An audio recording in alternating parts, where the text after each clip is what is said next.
The town of Wainfleet has reason to celebrate as hundreds came out to dedicate their cenotaph to the brave men and women who served during war and peace.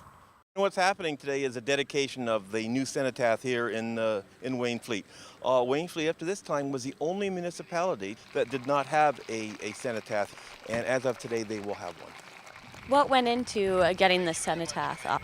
About 2.5 years ago, the local Women's Institute approached the council with the possibility of revisiting the idea of a cenotaph.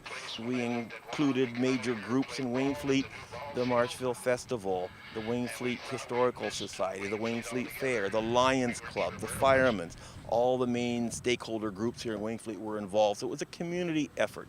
And those are kind of the humble beginnings from the early days up to the present, what you see behind us here.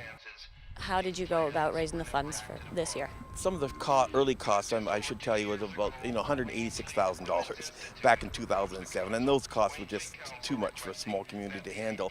How we did it this time was through an ambitious fundraising program. We contacted a number of organizations. The primary one was Veteran Affairs Canada. They have a program there called the Community War Memorial Program, which there's been a chunk of money put in there, and it's for the building of cenotaphs, the improvement of existing cenotaphs, and the enlargement of existing cenotaphs. The Meridian Credit Union over here has a fund. We tapped into that. We tapped into the Niagara Community Foundation, and then the community at large. How does it feel to be involved in today's ceremony? It feels pretty good. I like it. What will you be doing? I'm supposed to be putting a wreath on, I think. I was in the Air Force as engine mechanic for a couple of years and then come home. Are you hoping that today's ceremony will teach others the importance of remembering? Yeah, I think it will. Probably will. As a veteran, what does the cenotaph in Wainfleet mean to you?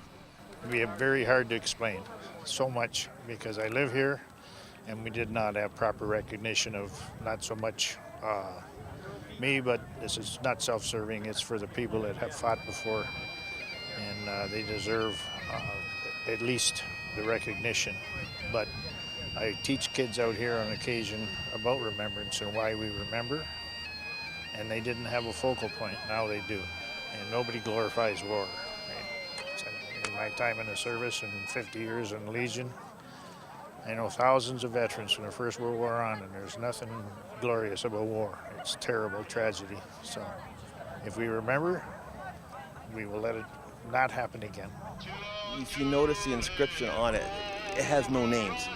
And the committee did this because if you miss one name, one family name, it's very hurtful.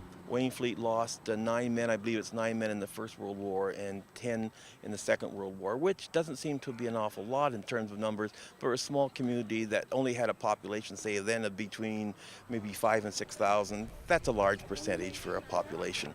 This Remembrance Day marks the 100th anniversary of World War I, but the first one Wainfleet will have a place to commemorate.